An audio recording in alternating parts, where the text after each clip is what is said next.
नरेंद्र दामोदरदास मोदी महाराष्ट्र गीत सुरू करायचंय.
व्यासपीठावरील या ठिकाणी आपल्या रत्नागिरी सिंधुदुर्ग लोकसभा मतदारसंघाचे खासदार सन्माननीय नारायणरावजी राणे साहेब हे या ठिकाणी उपस्थित आहेत. त्याचबरोबर आपल्या सिंधुदुर्ग जिल्ह्याचे पालकमंत्री, महाराष्ट्राचे बांधकाम मंत्री आदरणीय रवींद्रजी चव्हाण साहेब या ठिकाणी उपस्थित आहेत. 21 जुलैला पुणे येथे राज्याचं महाअधिवेशन झालं आणि त्यावेळी राज्यातले संपूर्ण भाजपाचे सर्व पदाधिकारी कार्यकर्ते त्या ठिकाणी मोठ्या प्रमाणावर उपस्थित होते. राज्याचं महाअधिवेशन झाल्यानंतर त्या ठिकाणी तारखा ठरल्या की संपूर्ण सगळ्या जिल्ह्यामध्ये या विस्तारित जिल्हा कार्यकारिणी झाल्या पाहिजे आणि त्यासाठीच आज आपल्या सिंधुदुर्ग जिल्ह्याची विस्तारित जिल्हा कार्यकारिणी आज या ठिकाणी संपन्न होत आहे. मी या ठिकाणी मान्यवरांचं स्वागत करण्याची या ठिकाणी मी विनंती करतोय. सन्माननीय नारायणरावजी राणे साहेबांचं स्वागत या ठिकाणी प्रभाकरजी सावंत साहेब यांनी करावं अशी मी त्यांना या ठिकाणी विनंती करतो.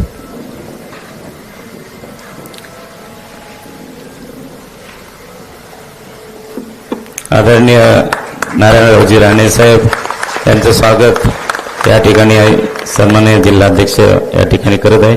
त्यानंतर आपल्या जिल्ह्याचे पालकमंत्री महाराष्ट्र राज्याचे बांधकाम मंत्री यांचं स्वागत करण्याची विनंती मी सन्माननीय जिल्हाध्यक्ष प्रभाकरजी सावंत यांना करतो.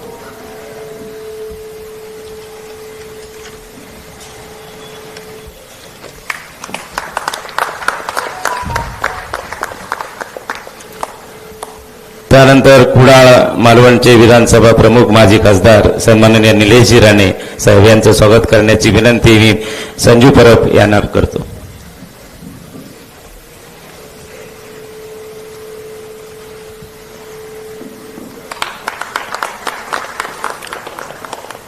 त्यानंतर या ठिकाणी उपस्थित असलेले सन्माननीय प्रमोदजी जठार साहेब यांचंही स्वागत करण्याची विनंती मी महेशजी सारंग यांना करतो.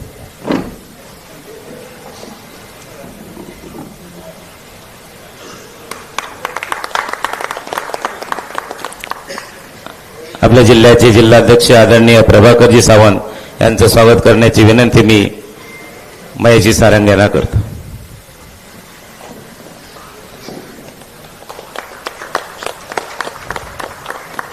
सन्माननीय राजनजी तेली साहेब यांचं स्वागत करण्याची विनंती मी महेशजी सारंग यांना करतो.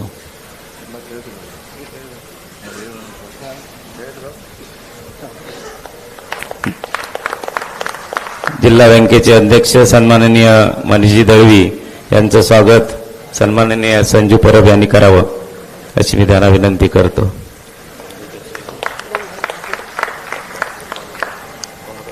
त्यानंतर या ठिकाणी उपस्थित असलेले जिल्ह्याचे सरचिटणीस आज त्यांचं स्वागत करण्याची विनंती मी सुधीर दळवी यांना करतो. सौ श्वेताताई यांचं स्वागत करण्याची विनंती मी सुधीर दळवी यांना करतो.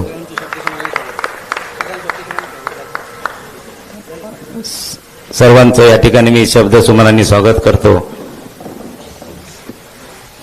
यानंतर या ठिकाणी शोकप्रस्ताव सादर करण्याची या ठिकाणी मी विनंती दादा साहिल यांना करतो.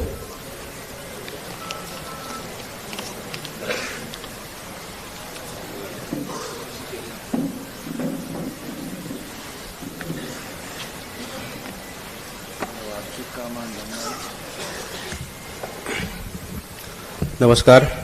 सिंधुदुर्ग जिल्ह्याच्या विस्तृत कार्यकारिणीच्या निमित्ताने व्यासपीठावर उपस्थित तुम्हा आम्हा सगळ्यांचं लाडकं नेतृत्व महाराष्ट्राचे माजी मुख्यमंत्री खासदार सन्माननीय नारायणराव राणेसाहेब, सिंधुदुर्ग जिल्ह्याचे पालकमंत्री सन्माननीय रवींद्रजी चव्हाण साहेब, सन्माननीय माजी खासदार आणि कुडाळ मालवण विधानसभेचे प्रमुख सन्माननीय निलेशजी राणेसाहेब, जिल्हाध्यक्ष सन्माननीय प्रभाकर सावंत साहेब, व्यासपीठावर उपस्थित माजी आमदार सन्माननीय जठार साहेब, सन्माननीय तेली साहेब आणि व्यासपीठावर उपस्थित सर्वच मान्यवर, आजच्या या कार्यकारिणीच्या निमित्ताने गेल्या 3 महिन्यांमध्ये आपल्या भारतीय जनता पार्टीतील आपले काही सहकारी आणि त्यांचे नातेवाईक यांचं दुःखद निधन झालेलं आहे आणि या निमित्ताने या ठिकाणी श्रद्धांजलीचा ठराव मांडण्यासाठी मी या ठिकाणी उभा आहे. या दरम्यान पेंडूर येथील सन्माननीय कैलासवासी संजय नाईक सर यांचं दुःखद निधन झालेलं आहे. त्याचप्रमाणे युवा मोर्चाचे जिल्हाध्यक्ष संदीप मेस्त्री तथा कणकवलीचे मंडल अध्यक्ष मिलिंद मेस्त्री यांचे वडील दिवंगत चंद्रकांत मेस्त्री यांचं देखील दुःखद निधन झालेलं आहे. त्याचप्रमाणे तळवडे येथील ज्येष्ठ कार्यकर्ते बाळू साळगावकर यांच्या मातोश्री कैलासवासी सावित्री साळगावकर यांचं देखील निधन झालेलं आहे. त्याचप्रमाणे चौकेचे माजी सरपंच राजा गावडेल यांचे वडील कैलासवासी शशिकांत गावडे यांचं देखील दुःखद निधन झालेलं आहे. त्याचप्रमाणे सावंतवाडी येथील कळसुरकर हायस्कूलचे मुख्याध्यापक प्राध्यापक कैलासवासी अल्ताफ कानसर यांचं देखील या दरम्यानच्या कालावधीमध्ये दुःखद निधन झाले. त्याचप्रमाणे मागच्या महापुराच्या वेळी तवडे येथे झाड पडून मृत्युमुखी पडलेली सायली धुरी, त्याचप्रमाणे सोनावडे दुर्गानगरमध्ये 2 सख्या भावांचं एका दुर्दैवी अपघातात दुःखद निधन झालेले आहे. कैलासवासी सचिन राणे, कैलासवासी सुजन राणे. त्याचप्रमाणे भारतीय जनता पार्टीचे कार्यकर्ते आणि माजी सभापती अनंत राऊत यांचं देखील अतिशय दुःखद निधन झालेलं आहे. त्याचप्रमाणे अगदी 2-3 दिवसापूर्वी केरळमध्ये वायनाड या ठिकाणी भूस्खलनामध्ये मृत्यू पडलेले सर्व नागरिक, त्याचप्रमाणे सीमेचे रक्षण करणारे सर्व जवान आणि महापुरामध्ये मृत्यू झालेले सर्व नागरिक यांना ही आजची कार्यकारिणी विनम्र अशी श्रद्धांजली अर्पित करत आहे. आणि यासाठी आपण सर्वांनी 2 मिनिटं स्तब्ध उभं राहून त्यांना श्रद्धांजली अर्पित करूया अशी आपल्या सगळ्यांना विनंती आहे.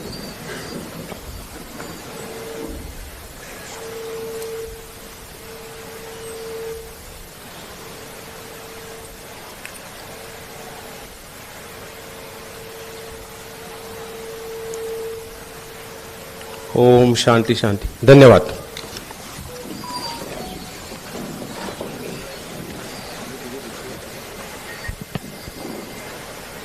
यानंतर मी या ठिकाणी विनंती करतो प्रभाकरजी सावंत साहेबांना की त्यांनी या ठिकाणी अध्यक्षीय प्रस्ताव या ठिकाणी सादर करा. नमस्कार. आजच्या या विस्तृत जिल्हा कार्यकारिणी म्हणजे अधिवेशनाच्या निमित्ताने उपस्थित सन्माननीय सर्वांचे मार्गदर्शक लाडके राणेसाहेब, जिल्ह्याचे पालकमंत्री आणि आपले मार्गदर्शक सन्माननीय चव्हाण साहेब, निलेशजी राणेसाहेब आणि व्यासपीठावर सगळेच राजन तेली साहेब, त्याचप्रमाणे व्यासपीठावर सर्वच माझे जिल्हा कार्यकारिणीतील सगळे सहकारी उपस्थित आहेत. सगळ्यांचं स्वागत करतो. समोर सुद्धा संपूर्ण जिल्ह्यातून आलेले सगळे जिल्हा पदाधिकारी, सहकार क्षेत्रातली मंडळी आजच्या बैठकीला जी लोक अपेक्षित होती ती सर्व उपस्थित आहेत. या सगळ्यांचं मनपूर्वक स्वागत करतो आणि थोडीशी दिलगिरी व्यक्त करतो. का माहीत नाही, पण सावंतवाडीच्या प्रत्येक कार्यक्रमाला थोडासा उशीर होतो आणि त्याप्रमाणे आज उशीर झाला. पण या उशीर होण्यामागचं कारण असं आहे, खरं तर आपल्या दोन्ही नेत्यांना धन्यवाद द्यायला पाहिजेत. आणि ते अशासाठी की आज एकाच दिवसामध्ये रत्नागिरी आणि सिंधुदुर्ग दोन्ही कार्यकर्त्यांना दोन्ही नेते सन्मान्य राणेसाहेब आणि चव्हाणसाहेब उपस्थित राहिले. खरं तर हा प्रवास खूप मोठा आहे. 2 दिवसात 2 बैठका करण्याचं निश्चित झालं होतं, पण उद्या बऱ्याच जणांचा प्रस्ताव आला की उद्या गटारी अमावास्या आहे, दर्शा अमावास्या आहे आणि त्यामुळे आजच्या दिवसामध्ये आपण या 2 बैठका घेतल्या. त्यामुळे नेत्यांची पण दिलगिरी क्षमस्व मी व्यक्त करतो या ठिकाणी की बराच प्रवास करून या ठिकाणी राणेसाहेबांना आणि चव्हाणसाहेबांना यावं लागलं.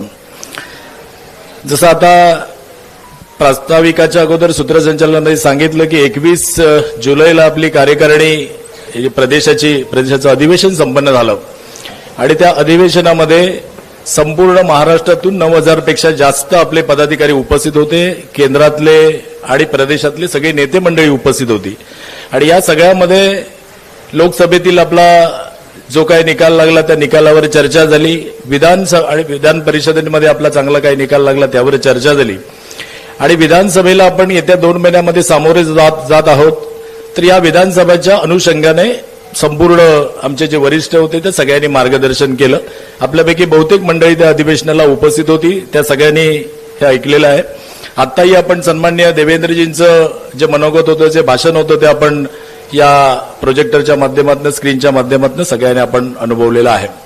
तर आपल्या सगळ्यांना माहिती आहे की त्या अधिवेशनामध्ये महाराष्ट्रामध्ये जो काही विषय होता तर त्यामध्ये थोडंसं महाराष्ट्रातल्या अन्य भागातली लोक होती, त्या सगळ्या लोकांना थोडंसं कुठेतरी पराजयाचा, अपयशाचा सामना करावा लागला. त्यामुळे ती लोक थोडीशी नाराज होती. त्या सगळ्यांना परत उत्साह, ऊर्जा देणं हे त्या अधिवेशनाचं काम होतं. आपल्याकडे थोडी स्थिती उलटी आहे. आपल्याकडे आपण चांगल्या पद्धतीचा विजय मिळवला आहे संपूर्ण कोकण प्रांतामध्ये आणि आपण तर पहिल्यांदा ही खासदारकीची सीट कमळ या चिन्हावर आपण लढवली आणि आपण चांगल्या मताधिक्याने जिंकलो. या सगळ्या मताधिक्यामध्ये किंवा या विजयामध्ये अर्थातच सिंधुदुर्ग जिल्ह्याचा 3 विधानसभेचा वाटा फार मोठा आहे आणि त्यामुळे तुम्ही सगळी मंडळी कौतुकास पात्र आहात. पण असं असतं की आपण सगळे वाहन चालवतो, गाडी चालवतो, त्यामुळे एक गोष्ट नक्की असते की वाहनाच्या चाकामध्ये हवा कमी असून चालत नाही आणि जास्तही असून चालत नाही. ती मेंटेन राहिली पाहिजे, जेवढी त्याची क्षमता आहे तेवढी राहिली पाहिजे. त्यामुळे प्रदेशाच्या कार्यकारिणीमध्ये थोडा कुठेतरी हवा कमी होती, ती हवा भरण्याचं काम झालं, उत्साह ऊर्जा निर्माण करण्याचं काम झालं. आपल्याकडे आपण विजयाने थोडेसे खुश आहोत, हवालदिल आहोत. पण माझी अशी विनंती राहील की या सगळ्या आपल्या विजयामध्ये अनेक फॅक्टर होते. कार्यकर्त्यांनी काम केलंय ते निश्चितच आहे. कार्यकर्त्यांनी जीवतोड मेहनत केलेली आहे, यात कोणतेही वाद नाही, यात कोणतीही शंका नाही, संदेह नाही. परंतु या सगळ्यामध्ये सन्मान्य राणे साहेबांसारख्या नेत्याची उमेदवारी हा एक फॅक्टर होता. सन्मान्य चव्हाण साहेब आहेत, त्यांची रणनीती होती, प्रदेशातल्या नेत्यांनी युतीबाबत घेतलेले काही निर्णय होते. अशा अनेक गोष्टींवर आपला हा विजय मुकरर झाला आणि चांगलं मताधिक्य मिळालं. पुढे हेच मताधिक्य चांगलं ठेवण्याची जबाबदारी आपल्या सगळ्यांवर आहे. त्यामुळे पुढचे 2 महिने हे सगळ्याच कार्यकर्त्यांसाठी फार मेहनतीचे आहेत, अत्यंत सावधानतेचे आहेत. कारण आता मार्गदर्शक मंडळी आपलं सांगतीलच की प्रदेशामध्ये किंवा बाकी विरोधी पक्षाकडून कोणत्या प्रकारचं नरेटिव्ह वगैरे सगळे येतात. तर त्याप्रमाणे पुढच्या सगळ्या कालावधीमध्ये आपण आपल्या सगळ्या बूथची रचना, आपण आपल्या संपूर्ण ज्या काही ग्रामपंचायती ताब्यात आहेत, ज्या काही जिथे जिथे लोकप्रतिनिधित्व आपलं आहे, त्या सगळ्या ठिकाणी आपण पुन्हा एकदा सक्षमपणे सगळी आपली यंत्रणा एकदा हलवून बघितली पाहिजे आणि ती यंत्रणा व्यवस्थित केली पाहिजे. लोकसभेच्या निवडणुकीपर्यंत आपली रचना अशी होती की बूथ प्रमुख होता, शक्ती केंद्र प्रमुख होता आणि त्यानंतर सुपर वॉरियर अशी एक रचना होती. पण आता या विधानसभेच्या अनुषंगाने आपले केंद्रीय मंत्री भूपेंद्र यादव साहेब आणि अश्विनी वैष्णव या दोघांकडे आपल्या प्रभारी पदाची जबाबदारी आहे. त्यांनी थोडासा पॅटर्न बदलला. खरं तर त्याच पॅटर्नवर आपण जिल्ह्यामध्ये काम केलेलं. पंचायत समिती आपण युनिट मांडलेलं, जिल्हा परिषद हे युनिट मांडलेलं आणि त्या अनुषंगाने तिथे एक एक प्रमुख कार्यकर्ता देऊन आपण मागचा हा विजय चांगल्या पद्धतीचा, चांगल्या मताधिक्याचा मिळवला. तर पुन्हा एकदा पंचायत समितीचा प्रमुख या पद्धतीची एक रचना होईल. आपले सन्माननीय जे काही विधानसभा प्रमुख आहेत ते या सगळ्या रचना पूर्ण करतील आणि ज्या कार्यकर्त्यांच्या नेमणुका होतील पंचायत समितीचे प्रमुख म्हणून, त्या सगळ्याच कार्यकर्त्यांनी पुन्हा एकदा त्या आपल्या कार्यक्षेत्राचा ताबा घेऊन अत्यंत चांगल्या पद्धतीचं काम केलं पाहिजे. मागच्या आपल्या सरकारमध्ये अत्यंत चांगल्या पद्धतीची कामं आपण केलेली आहेत, सरकारने केलेली आहेत. अत्यंत लोकप्रिय योजना आणल्या आणि त्या अंमलबजावणी त्याची अत्यंत यशस्वीपणे आपण करत आहोत. मुख्यमंत्री लाडकी बहीण असेल, मुख्यमंत्री कौशल्य रोजगाराचा विषय असेल, अशा अनेक योजना आपल्याकडे आहेत. तर आता जी मंडळी सगळी या सगळ्या रचनेमध्ये सक्रिय होतील, सक्रिय आहेत, ह्या सगळ्याच मंडळींनी पुन्हा एकदा शासनाच्या सगळ्या योजनांच्या लाभार्थ्यांपर्यंत पोहोचणं गरजेचं आहे. त्या सगळ्या लाभार्थ्यांकडून या सगळ्या त्यांची यादी मिळवणं आणि ते कलेक्टिव्हली एकत्र सगळं काम करणं हे फार गरजेचं आहे. मुख्यमंत्री लाडकी बहीण योजनेच्या अनुषंगाने विधानसभेच्या 3 समित्या सुद्धा जाहीर झालेल्या आहेत. त्या समितीचे सन्मानित सदस्य आहेत. आपण तर महिला वर्गाला त्यामध्ये जास्त स्थान दिलेलं आहे आणि त्या सगळ्यांनी पुन्हा एकदा या सगळ्याचं चांगलं मॉनिटरिंग करावं. समन्वयाची जी यंत्रणा आहे, प्रांत आहेत, त्या सगळ्यांशी आपण एकदम चांगल्या पद्धतीने समन्वय ठेवू. ही योजना जास्तीत जास्त लोकांपर्यंत कशी जाईल आणि पहिला हप्ता जो अपेक्षित आहे 14, 15 किंवा 18 ऑगस्टच्या दरम्यान आहे, तर तो जास्तीत जास्त लोकांपर्यंत पोहोचवण्याच्या दृष्टीने आपण प्रयत्न केला पाहिजे. त्यातील काही अडचणी असतील त्या आपण दुरुस्त केल्या पाहिजेत. दुसरी माझी विनंती आहे, युवा मोर्चाला, आपल्याकडे युवा मोर्चाची एक चांगली भक्कम फळी आहे. युवा मोर्चाचे 3 उपाध्यक्ष आपल्याला सुदैवाने लाभलेले आहेत. युवा मोर्चाचे इतरही कार्यकर्ते चांगले आहेत. ते सगळे कार्यकर्ते आपापलं काम खूप चांगल्या पद्धतीने करतात. ते एक संघटितपणे केलं पाहिजे आणि मतदार नोंदणीचा जो विषय आहे किंवा मुख्यमंत्री कौशल्य रोजगाराचा विषय जो आहे तो त्यांनीच ओन केला पाहिजे, तो त्यांनी हातात घेतला पाहिजे. साधारणतः 1500 लोकांना आपण जो स्टायपेंड देणार आहोत अशा एक संख्या आपली जिल्ह्याची निश्चित झालेली आहे. त्याचप्रमाणे सन्माननीय पालकमंत्री असतील, राणेसाहेब असतील, यांचा आग्रह आहे की ज्या काही खासगी आस्थापना सुद्धा आहेत तर अशा पद्धतीने रोजगारांची ज्यांनी नोंदणी केली तर त्या कंत्राटी प्रकारामध्ये त्यांना आपण प्राधान्य देण्याचं काम आपण करणार आहोत. दुसरी एक साहेब एक विनंती होती की हे सगळं करत असताना आपल्या योजना खूप चांगल्या आहेत. एक फक्त काजू पीक विमाच्या बाबतीतलं, काजू अनुदानाबाबतीतला एक विषय थोडासा आहे, तो आपण सन्मान्य मंत्री आणि या सगळ्यांकडे दिलेला आहे. त्याचा पाठपुरावा सुरू आहे. तो एक लवकर झाला तर त्या अनुषंगाने ज्या काही लोकांच्या काही थोड्याशा शंका असतील त्याही दूर होतील. कारण काजू हा विषय फक्त आपल्या 2 जिल्ह्यांपुरता जास्त मर्यादित आहे.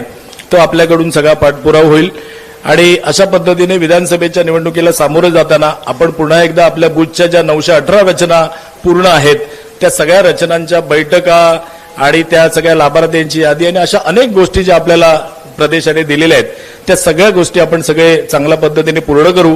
आणि आपण 10वी-मध्ये 12वी-मध्ये 10वी-मध्ये चांगले मार्क मिळवलेत, त्यामुळे पुढची 12वीची परीक्षा आहे त्यात सुद्धा चांगला आपला परफॉर्मन्स राहिला पाहिजे तिन्ही विधानसभेमध्ये, अशा पद्धतीचं काम आपण सगळ्यांकडनं अपेक्षित करू. आणि पुन्हा एकदा माझ्या सगळ्या सहकाऱ्यांचं, सगळ्या मार्गदर्शकांचं या ठिकाणी मी आभार मानतो आणि सगळ्यांना विधानसभेच्या निवडणुकीच्या अनुषंगाने कामासाठी शुभेच्छा देतो आणि आपली सगळ्यांची रजा घेतो. जय हिंद, जय महाराष्ट्र. धन्यवाद प्रभाकरजी सावंत साहेब. आता या अध्यक्षीय प्रास्ताविकानंतर 2 राजकीय ठराव या ठिकाणी मांडण्यात येणार आहे. पहिला राजकीय ठराव मांडण्याची विनंती मी आपल्या जिल्ह्याचे सरचिटणीस सन्माननीय रणजित देसाई यांना विनंती करतो की त्यांनी तो ठराव मांडावा. नमस्कार.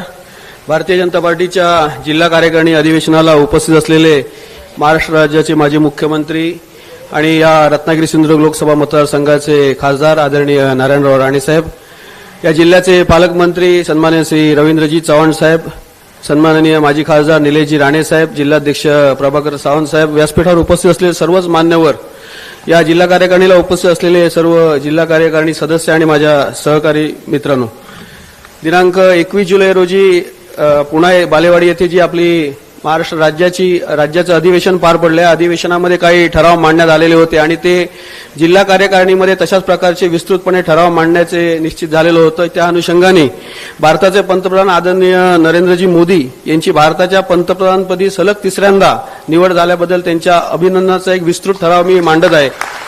भारतातील लोकसभेच्या निवडणुका मे महिन्यात पार पडल्या. या निवडणुकीमध्ये पंतप्रधान नरेंद्रजी मोदी यांच्या नेतृत्वाखाली एनडीएला पूर्ण बहुमत मिळालं व केंद्रात सत्ता स्थापन करण्यात यश मिळाले. पंडित जवाहरलाल नेहरू यांच्यानंतर सलगपणे 3ऱ्यांदा पंतप्रधान होण्याचा बहुमान फक्त पंतप्रधान नरेंद्र मोदी यांनाच मिळाला. याबद्दल ही जिल्हा कार्यकारिणी त्यांचे अभिनंदन करत आहे.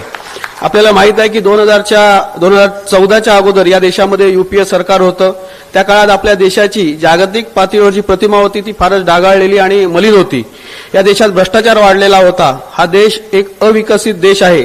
या देशाची अर्थव्यवस्था दयनीय आहे. या देशाला खंबीर नेतृत्व नाही. अशा अनेक पायाभूत सुविधांपासून हा देश वंचित आहे अशी जागतिक स्तरावर या देशाची प्रतिमा झालेली होती.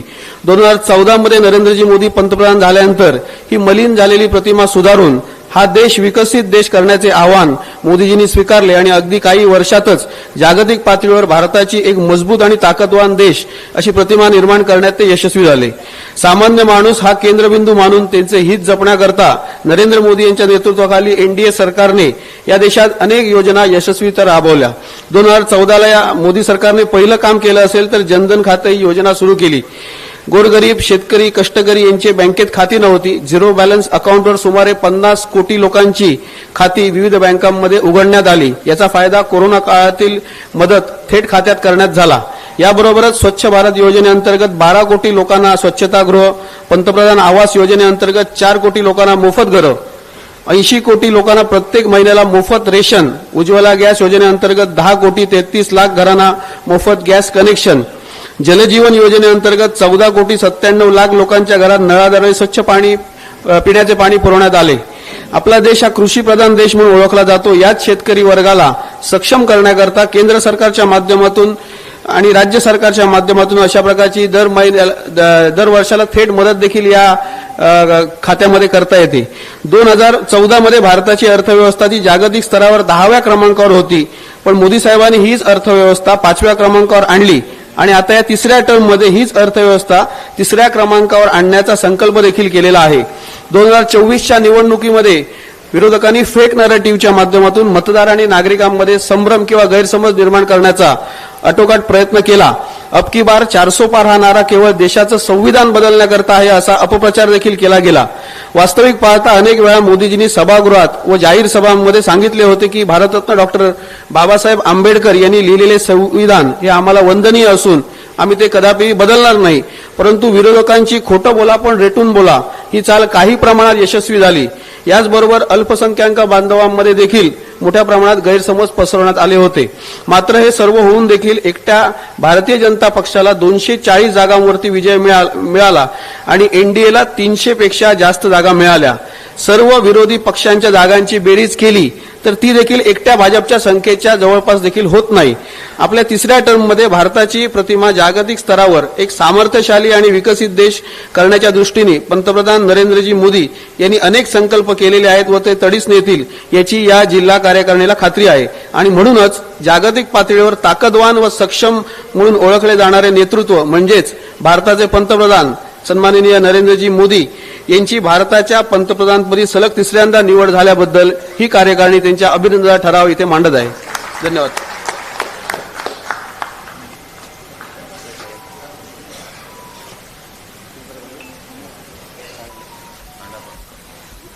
नमस्कार.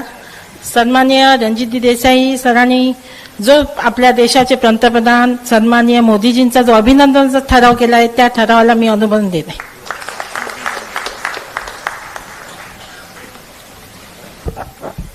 यानंतरचा राजकीय ठराव मांडण्याची विनंती मी जिल्हा बँकेचे अध्यक्ष सन्माननीय मनीषजी दळवी यांना करतो.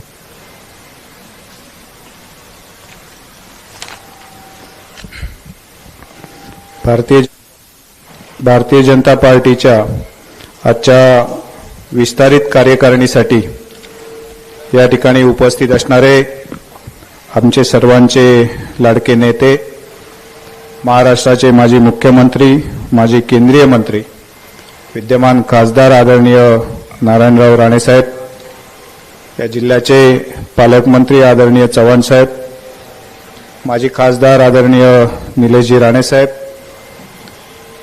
या जिल्ह्याचे जिल्हाध्यक्ष आदरणीय प्रभाकरजी सावंतसाहेब आणि व्यासपीठावर उपस्थित असणारे सर्वच मान्यवर, लोकसभा निवडणूक मोठ्या उत्साहामध्ये पार पडली. भारतीय जनता पार्टीच्या नेतृत्वाखाली एनडीएच्या माध्यमातून या देशामध्ये लोकसभेच्या निवडणुका पार पडल्यानंतर या निवडणुकीमध्ये एनडीएने मोठं मताधिक्य मिळवलं आणि त्या ठिकाणी आदरणीय मोदी साहेब तिसऱ्यांदा देशात पंतप्रधान म्हणून त्या ठिकाणी विराजमान झाले. 400 पारचा नारा दिल्यामुळे खरं म्हणजे कार्यकर्त्यांच्या मनामध्ये एक उत्साह निर्माण झाला होता आणि त्याच उत्साहाच्या भरामध्ये सगळ्या कार्यकर्त्यांनी ज्या पद्धतीने या देशामध्ये काम केलं, भारतीय जनता पार्टीचा प्रत्येक कार्यकर्ता प्रामाणिकपणे त्या ठिकाणी काम करत राहिला. म्हणून आपण त्या ठिकाणी 240 पेक्षा जास्त जागा जिंकू शकलो.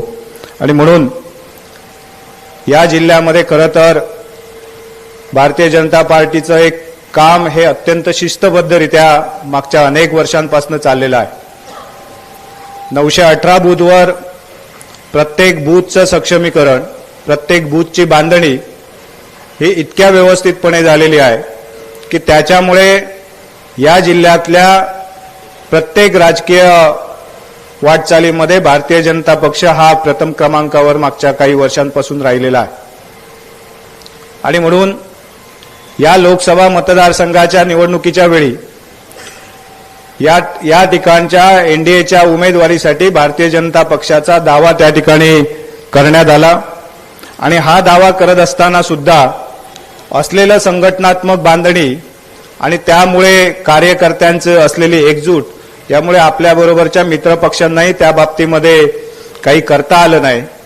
आणि या ठिकाणी आदरणीय देवेंद्रजी फडणवीस, आदरणीय चव्हाणसाहेब यांनी ज्या पद्धतीने राणेसाहेबांच्या नावासाठी आग्रह धरला आणि राणेसाहेबांनी या उमेदवारीसाठी ही निवडणूक लढवण्यासाठी होकार दिला आणि तेव्हा राणेसाहेबांचं नाव आल्यानंतर भारतीय जनता पार्टीला इतिहासात पहिल्यांदा या मतदारसंघामध्ये उमेदवारी मिळाली.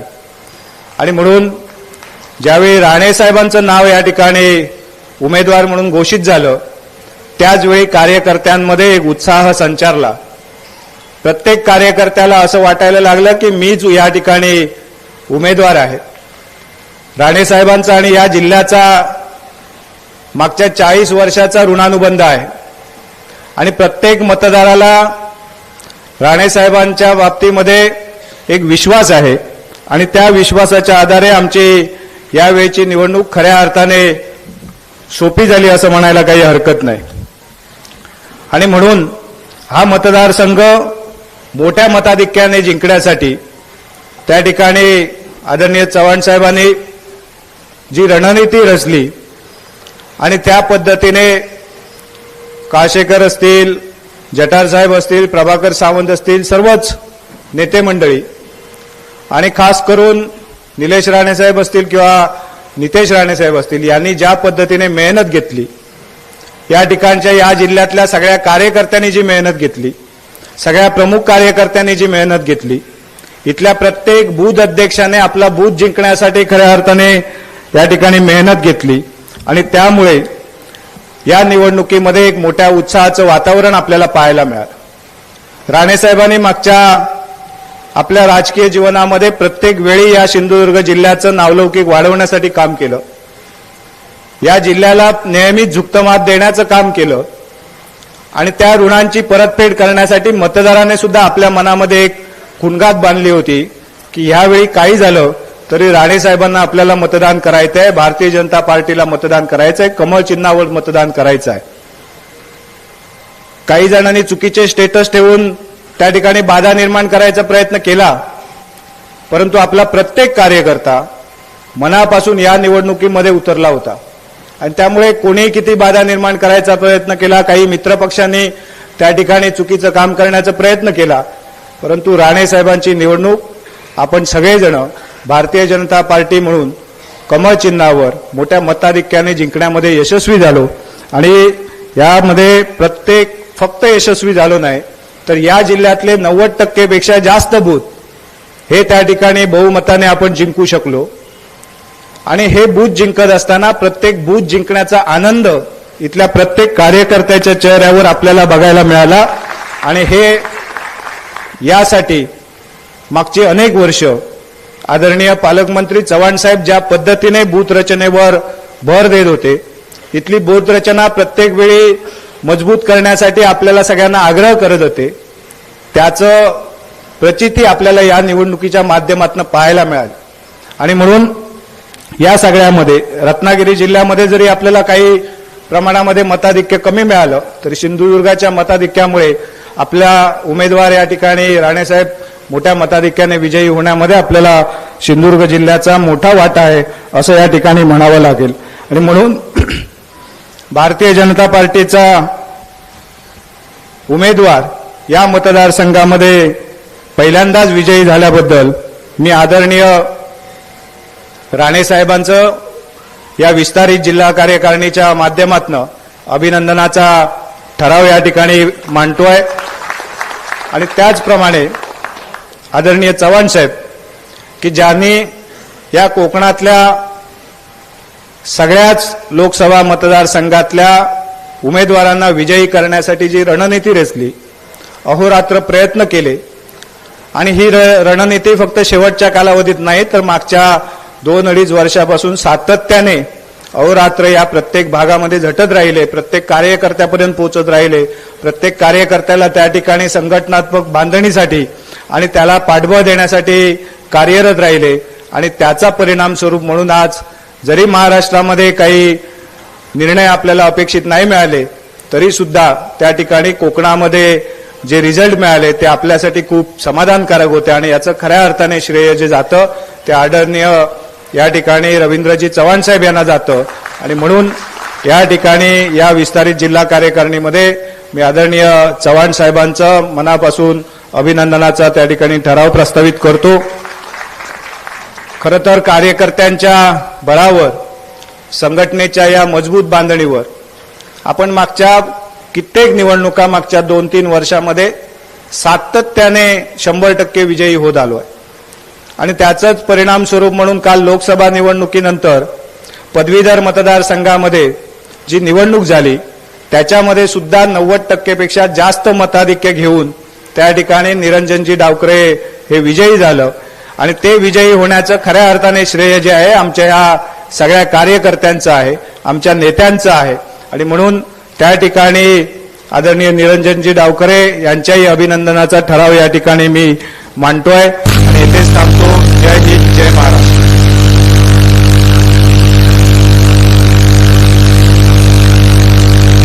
नमस्कार. आजच्या सिंधुदुर्ग जिल्हा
सन्माननीय रवींद्र चव्हाणजी यांचाही अभिनंदनाचा ठराव मलिंजींनी मांडला.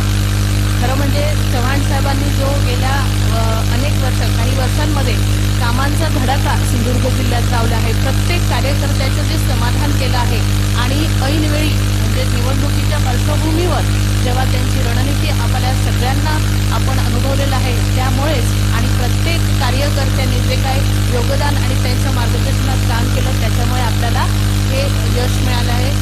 सन्माननीय रवींद्र चव्हाण साहेब यांच्याही ठरावाला मी आपल्या सर्वांच्या वतीने इथे अनुमोदन देते. त्याचप्रमाणे पदवीधर निवडणूक ही पण जी आहे, कुठलीही छोटी निवडणूक असो किंवा मोठी निवडणूक असो, त्याला तितक्याच ताकदीने आपण कार्यकर्ता म्हणून काम केले पाहिजे. ही जी सन्माननीय आपले चव्हाण साहेब असतील किंवा सगळे नेते त्यांची शिकवण आपल्याला मिळाले, त्यानुसार आपण सगळ्यांनी जे केलेलं आहे, त्यामुळे पदवीधरचे उमेदवार सन्माननीय निरंजन डावखरे जी यांच्याही अभिनंदनाच्या ठरावाला मी अनुमोदन देते आणि आपल्या सगळ्यांना पुढच्या विधानसभेच्या निवडणुकीसाठी मनपूर्वक शुभेच्छा देते. आणि राणेसाहेबांचं खरं आपल्याला सगळ्यांना अभिनंदन करायचं असेल तर सिंधुदुर्ग जिल्ह्यातील 3ही आणि रत्नागिरीमधील पण 3ही सीट विधानसभेच्या आपण सगळ्यांनी मताने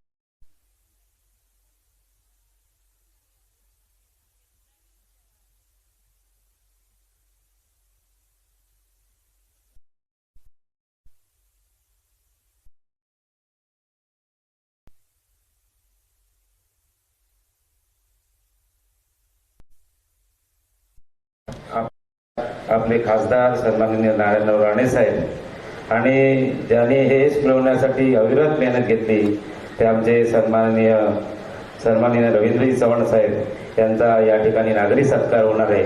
तरी मी जिल्हाध्यक्ष आदरणीय प्रभाकरजी सावंत यांना विनंती करतो की त्यांचा या ठिकाणी पालकमंत्री महोदयांच्या हस्ते या ठिकाणी त्यांचा सत्कार होणार आहे. तर मी विनंती करतो की त्यांच्या गणेश मूर्ती आणि शाल व श्रीफळ देऊन त्यांचा या ठिकाणी नागरी सत्कार करावा.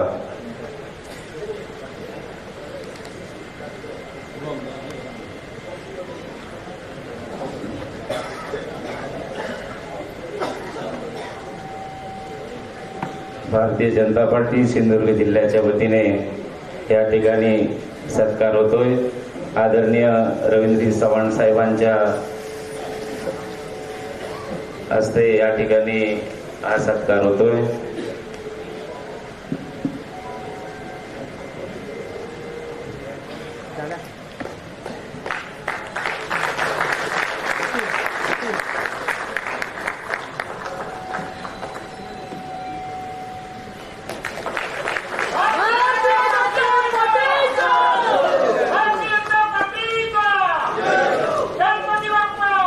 त्यानंतर मी विनंती करतो की ज्यांनी हे यश मिळवण्यासाठी अविरत मेहनत घेतली ते सन्माननीय आपल्या जिल्ह्याचे पालकमंत्री सन्माननीय रवींद्रजी चव्हाण साहेब यांचा सत्कार सन्माननीय जिल्हाध्यक्ष आणि सरचिटणीस यांनी अमितजी साटम, महेश सारंग यांना सुद्धा विनंती करतो की त्यांनी हा सत्कार करायचा आहे.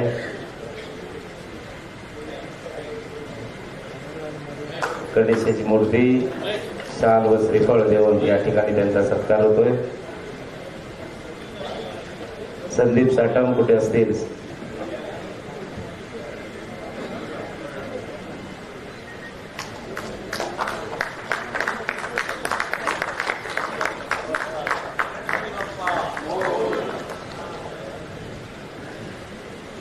त्याचबरोबर या ठिकाणी दुसरा सत्कार आमच्या या विधानसभेच्या वतीने सन्माननीय महेशजी सारंग यांनी तो सत्कार करावा अशी मी त्यांना या ठिकाणी विनंती करतो. त्यांनी मुद्दामून गणेशाची फोटो प्रतिमा, चंदनाचा वापर करून केलेली प्रतिमा या ठिकाणी त्यांनी आणलेली आहे. मी त्यांना विनंती करतो की आपल्या विधानसभेच्या वतीने आदरणीय दादांचा सत्कार या ठिकाणी करावा. त्यानंतर मी या ठिकाणी दुसरी प्रतिमा, फोटो प्रतिमा या ठिकाणी आदरणीय पालकमंत्री रवींद्रजी चव्हाण साहेब यांना द्यावी अशी या ठिकाणी विनंती करतो. त्यानंतर संजू परब यांना विनंती करतो की त्यांनी विधानसभेच्या वतीने दोन्ही नेत्यांचा सन्माननीय नारायणरावजी राणे साहेब आणि सन्माननीय रवींद्रजी चव्हाण साहेब यांचा सत्कार करावा. सन्माननीय सर्व मंडल अध्यक्ष यांनी विधानसभेचे सर्व मंडल अध्यक्ष आणि प्रभारी यांनी सर्वांनी या ठिकाणी यायचं आहे. सर्वांनी हा सत्कार करायचा आहे. सुधीर दळवी, अजय गोंदावळे, सुहास गौंडळकर, सन्माननीय मनीष दळवी, महेश सारंग,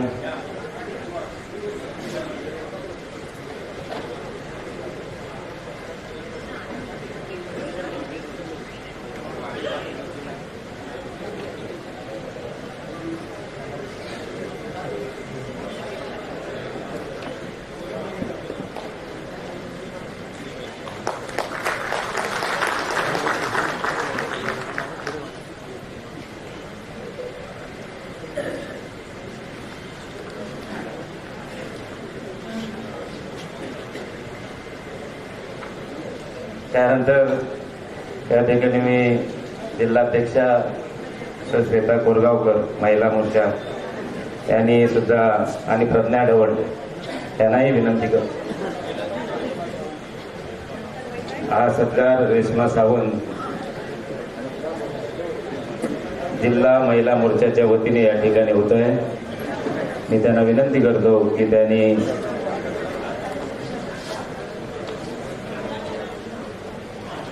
स्पेशल असा बुके त्यांनी या ठिकाणी आदरणीय राणे साहेबांना बनवून आणलेला आहे. शाल आणि श्रीफळ देऊन सर्व आपल्या महिला मोर्चाचे सर्व पदाधिकारी, माजी जिल्हा परिषद अध्यक्षा रेश्मा सावंत या सत्कार करत आहेत.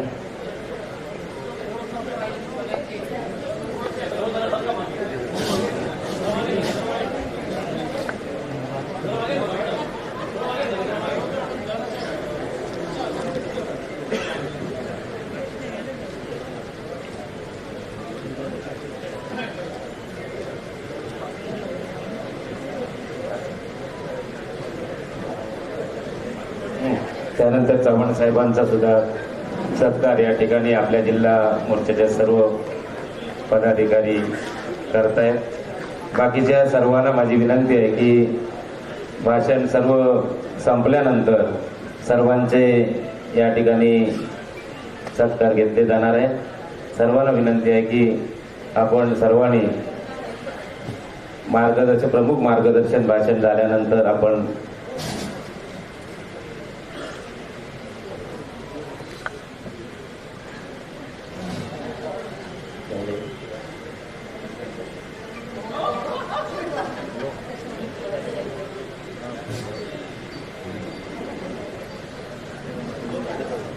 आता यानंतर ज्यांची आपण खऱ्या अर्थाने वाट पाहतोय, ज्यांचं मार्गदर्शन तुम्हा सर्व कार्यकर्त्यांसाठी आवश्यक आहे, ते मार्गदर्शन आता होणार आहे. मी सर्वप्रथम या ठिकाणी आपल्या जिल्ह्याचे पालकमंत्री यांना विनंती करतो की त्यांनी आपलं मार्गदर्शन या ठिकाणी करावं.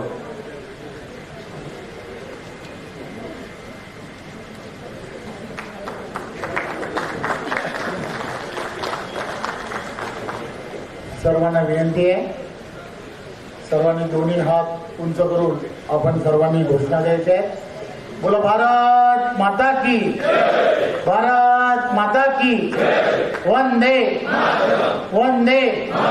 भारतीय जनता पार्टीचा, भारतीय जनता पार्टीचा. सिंधुदुर्ग जिल्ह्याच्या विस्तृत अशा कार्यकारिणीला उपस्थित आदरणीय दादा, सन्माननीय भरगच्च असं व्यासपीठ आणि माझ्या समोर उपस्थित सर्व सिंधुदुर्गामधील सर्व कार्यकर्ते पदाधिकारी आणि या कार्यकारिणीला खास करून उपस्थित असणारे सर्व सिंधुदुर्गामधील पत्रकार बंधू भगिनी, खरं तर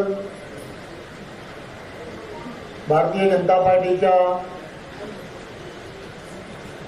संपूर्ण प्रथा आणि परंपरेप्रमाणे राष्ट्रीय अधिवेशनाच्या नंतर भारतीय जनता पार्टीचं प्रदेशाचे असणारं अधिवेशन आणि त्यानंतर जिल्हास्तरीय अधिवेशन आणि त्यानंतर तालुकास्तरीय अधिवेशन. परंतु काही दिवसापूर्वीच पुण्यामध्ये जे महाराष्ट्र प्रदेशाचं अधिवेशन झालं, त्या अधिवेशनामध्ये विस्तृत पद्धतीने जिल्ह्यामध्ये कार्यकारिणी घ्यावी अशा प्रकारचे संकेत आदरणीय अमितजी, आदरणीय देवेंद्रजी आणि बावनकुळे साहेबांनी दिले. आणि त्यामुळेच आताच्या या जिल्हास्तरीय अधिवेशनाच्या नंतर मंडलस्तरीय सुद्धा सर्व ठिकाणी अधिवेशनं घ्यावी आणि या अधिवेशनाच्या माध्यमातून आपण फक्त भारतीय जनता पार्टीच्याच कार्यकर्त्यांना, भारतीय जनता पार्टीच्या पदाधिकाऱ्यांना यांनाच या अधिवेशनामध्ये बोलवावं असं न करता त्या ठिकाणी त्या मंडल स्तरावरती असणाऱ्या प्रत्येक पदाधिकारी, लोकप्रतिनिधी आणि त्याचबरोबर त्या ठिकाणी आपल्या विचाराबरोबर असणाऱ्या विचार परिवाराला, एनजीओज आणि प्रत्येकाला त्या ठिकाणी आपण अधिवेशनाला बोलवावं अशा प्रकारचं आपल्याला सर्वांना सांगितल्यामुळे आज सिंधुदुर्ग जिल्ह्याचं हे अधिवेशन आदरणीय दादांच्या उपस्थितीमध्ये या ठिकाणी होत आहे. या अधिवेशनाच्या माध्यमातून भारतीय जनता पार्टीच्या प्रत्येक कार्यकर्त्याला एक पुण्यातील अधिवेशनामध्ये जे आपल्याला सर्वांना सूचित केलं गेलं, त्या सूचित केलेल्या काही गोष्टी की ज्या ठळकपणे आपल्यापर्यंत पोहोचाव्यात आणि आपण त्याचं सर्वांनी अनुकरण करावं, त्यामधल्या फक्त 2च गोष्टी मी आपणासमोर सांगण्याचा प्रयत्न करणार आहे. आदरणीय अमितजींनी त्या अधिवेशनामध्ये अतिशय स्पष्टपणे सांगितलं की येणाऱ्या ज्या निवडणुका आहेत, विधानसभेच्या होणाऱ्या ज्या निवडणुका आहेत, या विधानसभांच्या निवडणुका या भारतीय जनता पार्टीच्या नेतृत्वामध्ये आणि महायुतीमध्ये होणार आहेत, हे आपण सर्व कार्यकर्त्यांनी लक्षात घ्यावं. मी पुन्हा त्याची पुनरावृत्ती करतोय की प्रत्येक निवडणूक ही कोणाच्या नेतृत्वात, तर ही निवडणूक जी आहे ही निवडणूक भारतीय जनता पार्टीच्या नेतृत्वात आणि महायुतीमध्ये होणार आहे. त्यामुळे आम्हा सर्वांना जे आवश्यक आहे, भारतीय जनता पार्टीच्या कार्यकर्त्याला जे आवश्यक आहे, त्या सर्व सूचना आदरणीय अमितजींनी केल्या आणि त्याचंच अनुकरण म्हणून आपण सर्वांनी एक गोष्ट लक्षात घेतली पाहिजे. आपले नेते मंडळी त्या ठिकाणी आवश्यक असणाऱ्या सूचना करतील, परंतु 2019 आपण लक्षात घेतली पाहिजे. 2019 ऑक्टोबर महिना आपण सर्वजण आदरणीय देवेंद्रजी मुख्यमंत्री होण्यासाठी प्रत्येक जण झटला. भारतीय जनता पार्टीचा प्रत्येक कार्यकर्ता झटला. त्याने प्रत्येकाने तो प्रयत्न केला की आपल्याला विजयाच्या दिशेने जायचं आहे. परंतु एक गोष्ट लक्षात घेतली पाहिजे की विजयासाठी असणारी जी मॅजिक फिगर लागते ही 145 आहे. त्या 145 पर्यंत आपण पोहोचलो नाही आणि मग आपल्या बरोबर झालेला विश्वासघात याचीच आपण 6 महिने चर्चा करत बसलो. माझी आपणा सर्व कार्यकर्त्यांना विनंती आहे की ही जी मॅजिक फिगर आहे या मॅजिक फिगर पर्यंत भारतीय जनता पार्टीच्या कार्यकर्त्याने आपण कसे पोहोचू यासाठी आपल्याला सर्वांना काम करण्याची गरज आहे. आणि म्हणून भारतीय जनता पार्टीच्या प्रत्येक कार्यकर्त्याने कुठेही गाफील न होणार आपल्याला या 3.5 महिन्यामध्ये हा 3.5 महिने जे आहेत ते तुम्हा आम्हा सर्वांसाठी किती महत्वाचे आहेत हे आपण सर्वांनी जाणून घेतलं पाहिजे. वर्षानुवर्ष तुम्ही आम्ही सर्वजण अमितजींच्या नेतृत्वामध्ये 100% भाजपाच्या दिशेने जात असताना संघटनात्मक असणाऱ्या संपूर्ण महाराष्ट्रामध्ये 98,000 बूथ पैकी प्रत्येक बूथ गठीत करण्याचं काम भारतीय जनता पार्टीच्या कार्यकर्त्यांनी केलं आहे, प्रामाणिकपणे केलं आहे. त्यामुळे संघटनात्मक दृष्ट्या आपली असणारी ताकद ही ताकद या ताकदीला अजून बळकट करण्यासाठी आपल्याला काय करता येऊ शकतं त्या दिशेने तुम्हाला आम्हाला सर्वांना गेलं पाहिजे. आज तुम्ही आणि आम्ही सर्वांनी आदरणीय पंतप्रधान नरेंद्र मोदीजींच्या तिसऱ्यांदा पंतप्रधान झाल्याबद्दल आपण त्यांचा या संपूर्ण अधिवेशनाच्या निमित्ताने त्यांचा अभिनंदनाचा ठराव केला. आदरणीय दादांचा या रत्नागिरी सिंधुदुर्ग या लोकसभेमध्ये त्यांच्या विजयाच्या संदर्भात सुद्धा आपण ठराव केला. परंतु आपल्याला आठवत असेल की कुडाळमधल्या असणाऱ्या एका बैठकीमध्ये आपण सिंधुदुर्गाने ठाम निश्चय केला. सिंधुदुर्गाने असं ठरवलं की भारतीय जनता पार्टीचा खासदार जर या रत्नागिरी सिंधुदुर्गमध्ये जर आपल्याला निवडून द्यायचं असेल तर सिंधुदुर्गावरती आणि सिंधुदुर्गातल्या संघटनेवरती सर्वात मोठी जबाबदारी आहे.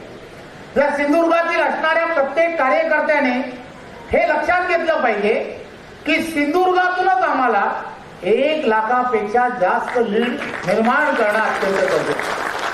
मला सांगायला आनंद होतो की सिंधुदुर्गातले असणारे कर्मठ कार्यकर्ते यांनी सर्वांनी या सर्व गोष्टी ज्या पद्धतीने केल्या आणि त्यामुळे आपण विजयाच्या दिशेने गेलो आणि रत्नागिरी मधले असणाऱ्या आपल्या कर्मठ कार्यकर्त्यांनी तिथे समोरच्यांना रोखून धरलं. अशा दोनही कार्यकर्त्यांनी रत्नागिरी असो किंवा सिंधुदुर्गातल्या कार्यकर्त्यांनी दोघांची भूमिका या मतदारसंघामध्ये ज्या पद्धतीने राहिली. आज बऱ्याच वेळेला असं म्हटलं जातं की या विजयामध्ये आदरणीय दादांचा जसा सहभाग आहे तसा रवींद्र चव्हाण यांचा पण सहभाग आहे. मी आपणा सर्वांना विनम्रपणे सांगू इच्छितो की एक कार्यकर्ता त्या गावागावामध्ये असणाऱ्या बूथवरती या गावागावामधील असणाऱ्या त्या बूथवरती जर त्याने लढा दिला नसता त्या गावामधील असणाऱ्या त्या मताधिक्यासाठी जर तो झकटला नसता तर आज हा दिवस जो आहे ना तो दिवस तुम्हाला आम्हाला सर्वांना पाहता आला. त्यामुळे एक गोष्ट लक्षात घ्या, जो विजय त्याला सर्वाचा शिलेदार जर कोण असतो तर तो गावामधला असणारा तो छोटा कार्यकर्ता असतो आणि त्या कार्यकर्त्यामुळेच हा विजय मिळतो हे आपण सर्वांनी लक्षात घ्या. त्यामुळे आपण लक्षात घ्या की आताही आपल्या समोर असणारी फार चॅलेंजेस आहेत. अनेक जण अनेक गोष्टीची वल्गना करत असतील, परंतु मी वारंवार सांगण्याचा प्रयत्न केला आहे की कोकण आणि कोकणातील असणारा आपल्या विचाराचा असणारा उजव्या विचाराचा कार्यकर्ता आणि उजव्या विचाराचा असणारा मतदार हा 100% महायुती बरोबर राहील, 100% भारतीय जनता पार्टी बरोबर राहील हे वारंवार सांगण्याचा प्रयत्न मी केला. हे मी का सांगतोय, कशासाठी सांगतोय, तर याचं कारण एकमेव आहे की देवेंद्रजींच्या नेतृत्वामध्ये या संपूर्ण कोकणामध्ये 2014 पासून आजपर्यंतचा असणारा संपूर्ण कालावधी तुमच्या सर्वांच्या लक्षात येत असेल की त्यांनी केलेलं काम किती उजवं होतं हे वारंवार सिद्ध होत आहे. प्रत्येक गोष्ट सिद्ध होते. मी आताच या सभागृहामध्ये बऱ्याच दिवसानंतर मला असं वाटतं की करोनाच्या नंतरच्या काळामध्ये मी आल्यानंतर पत्रकारो तुम्ही पण बऱ्याच दिवसानंतर आलात का मला माहित नाही, परंतु या सभागृहात आल्यानंतर मला थोडंसं चित्र बदललेलं वाटलं. मी असं म्हटलं, संजू, तू नगराध्यक्ष झाल्यानंतर भारतीय जनता पार्टीने जे ठरवलं होतं, नगराध्यक्ष झाल्यानंतर जे ठरवलं होतं की इथलं असणारं हे एकमेव नाट्यगृह आहे, हे नाट्यगृह जे कोकणाची ओळख आहे, बॅरिस्टर नागपै यांच्या नावाने आहे, याच्यामध्ये तू बदल कर. संजू, मी तुझं या संपूर्ण सभागृहाच्या वतीने आणि सिंधुदुर्गाच्या वतीने फार फार अभिनंदन करतो की हे जे चित्र जे आहे बदललेलं चित्र भारतीय जनता पार्टीचा नगराध्यक्ष झाल्यामुळे झाला. गिरब साहेब कुठे आहेत मला माहित नाही. आहेत का? ठीक आहे, जरा उभे तर राहा, बघू तर. गिरब साहेब पण उभे राहिलेत. वेंगुर्ल्यातलं चित्र दादा का बदललं, कशासाठी बदललं? वेंगुर्ल्यामध्ये असणारं चित्र बदलायला सुद्धा भारतीय जनता पार्टीचा नगराध्यक्ष व्हावा लागला. हे सोपं नाहीये. ही विचाराची असणारी विचार, चांगला विचार आणि या सगळ्या गोष्टी चांगलं घडवत राहतो, याची अनेक उदाहरणं ही देता येऊ शकतात. सोपं नाहीये. सत्तांतर आणि सत्तांतराच्या विरोधात मी पुन्हा सांगतो, संजू आणि ही दोघंही सत्ताच्या विरोधात काम करत असताना हे सगळं घडवून आणतात. यासाठी तुमचं सगळ्यांचं कौतुक आहे. सत्तेमध्ये तर सगळेच करतात. आणि म्हणून येणारा काळ जो आहे तो कठीण काळ. 2019च्या नोव्हेंबर महिन्यामध्ये जो विश्वासघात आमच्या विचाराबरोबर झाला होता, त्या विचार आणि या विचार परिवारातील आम्ही सर्वजण अत्यंत दुःखी होतो. आम्हाला सर्वांना एक गोष्ट लक्षात घेतली पाहिजे. आम्ही सर्व या गोष्टीची चर्चा करण्यापेक्षा आम्हाला काय करायला हवं, आमची कार्यकर्त्यांची असणारी फौज, प्रामाणिक फौज, जी कार्यकर्ता म्हणून काम करू शकते, या सगळ्यांनी एकदा तरी दृढ निश्चय करायला हवा. आम्हाला सर्वांना काय विचार करायला हवा, तर हे सर्वच्या सर्व चित्र जर बदलायचं असेल तर एक चांगलं नेतृत्व जसं देशामध्ये काम करत आहे, त्या नेतृत्वाबरोबर आम्हाला सर्वांना महाराष्ट्र पुढे नेणं हे अत्यंत गरजेचं आहे. आणि म्हणून सिंधुदुर्गातल्या प्रत्येक कार्यकर्त्याची ही जबाबदारी आहे. कार्यकर्त्याने एक गोष्ट लक्षात घेतली पाहिजे की लोकसभेमध्ये काय घडलं, तर लोकसभेमध्ये 98,000 बूथ पैकी बऱ्याच बूथमध्ये आदरणीय पंतप्रधान नरेंद्र मोदींच्या नेतृत्वामध्ये आपण सर्वजण ज्यावेळेला काम करत होतो, 2014 पासून आजपर्यंत पंतप्रधान झाल्या त्यांनी असं म्हटलं, मी जरी देशाचा पंतप्रधान झालो असेल तरी सुद्धा येणाऱ्या काळात जनसेवक म्हणून काम करेल. त्यांनी दुसरंही असं म्हटलं, सबका साथ सबका विकास या मंत्रावरती मी येणाऱ्या काळात काम करेन. असं कुठेच घडलं नाही. त्यांनी कोणतीही योजना या देशामध्ये आणली, त्या प्रत्येक योजना करत असताना सबका साथ सबका विकास या तत्वावरती, या मूळ मंत्रावरती त्यांनी या योजना आणल्या. कारण विचार सांगतो, भारतीय जनता पार्टीचा विचार ज्या मुशीतून, राष्ट्रीय स्वयंसेवक संघाच्या ज्या मुशीतून तयार झालेले कार्यकर्ते तेच सांगतात की आम्हाला सर्वांना शेवटच्या व्यक्तीपर्यंत सरकार आणि सरकारच्या योजना पोहोचवल्या पाहिजेत. या सर्व योजना करत असताना त्यांनी कुठेही जाती, धर्म या सगळ्या गोष्टीचा कुठेच विचार केला नाही. असं विचारलं नाही तू कोणत्या जातीतला आहेस किंवा कोणत्याच योजनेमध्ये अशा प्रकारची कुठलीही अट आणि शर्त नव्हती. परंतु आज देशाबाहेरील असणाऱ्या काही शक्ती 2014 पासून आजपर्यंत, या अगोदर दहशतवादी कृत्य या देशांमध्ये मोठ्या प्रमाणात होत होती, ज्यांना मोठ्या प्रमाणात आळा बसवण्याचं काम नरेंद्र मोदीजींनी केलं. आणि म्हणून म्हणून देशाबाहेरील या शक्ती या वेगवेगळ्या पद्धतीने जाती धर्म या सगळ्या गोष्टींचा तिढा कसा या देशामध्ये निर्माण होईल यासाठी काम करतायत. भारतीय जनता पार्टीच्या कार्यकर्त्यांनी या सर्व गोष्टी जाणून घेतल्या पाहिजे. तुम्हाला आम्हाला सर्वांना या 3.5 महिन्यामध्ये या सर्व गोष्टी जाणून घेऊन आपल्याला 3.5 महिन्यामध्ये पेटून उठून काम करायला हवं. निवडणूक जिंकणं यापेक्षाही निवडणुकीला कशा पद्धतीने सामोरी गेलं पाहिजे याचा कुठेतरी विचार करायला हवा. आदरणीय पंतप्रधान जसं म्हणतात आम्हाला प्रत्येक बूथवरची लढाई 51% जिंकली पाहिजे. ज्या ठिकाणी आता निवडणुकीमध्ये आम्हाला 51% पेक्षा जास्त ज्या ठिकाणी मतदान मिळालं आहे ते ठीक आहे. त्या ठिकाणी आपल्याला असा प्रयत्न करायला हवा की त्या ठिकाणी आपण 70 पर्यंत कसे पोहोचू. आणि ज्या ठिकाणी 51% पोहोचलो नाही, भारतीय जनता पार्टीच्या कार्यकर्त्यामध्ये ओकल होणं फार गरजेचं आहे. तुम्हाला आम्हाला सर्वांना बोलकं होणं अत्यंत गरजेचं आहे. तुम्हाला आम्हाला सर्वांना हे सांगितलं पाहिजे. तिथे पत्रकारही मोठ्या संख्येने उपस्थित आहेत. त्यांना सुद्धा सिंधुदुर्गामधील असणारे आद्य पत्रकार जांभेकरांची सुद्धा आठवण करून देणं अत्यंत गरजेचं आहे. त्यांना म्हटलं जातं की प्रतिबिंब आरसा, सत्याचा आरसा उमटवणारे असे ते पत्रकार म्हणून त्यांचं नाव लौकिक होतं आणि म्हणून त्यांचं नाव काढलं जातं.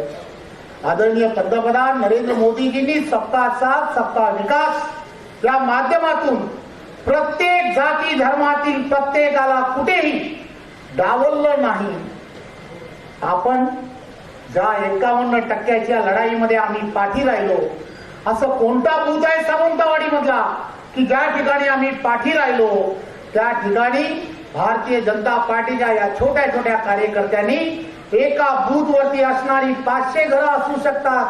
मतदान जरी गुप्त असेल तरी या 500 घरांमध्ये आपण स्वतः गेलो पाहिजे आणि त्यांना विचारलं पाहिजे काय रे बाबा असं नरेंद्र मोदींच्या सरकारने असं काय वाईट केलं की तू मतदान करत असताना काँग्रेसला मतदान केलं किंवा महाविकास आघाडीला मतदान केलं.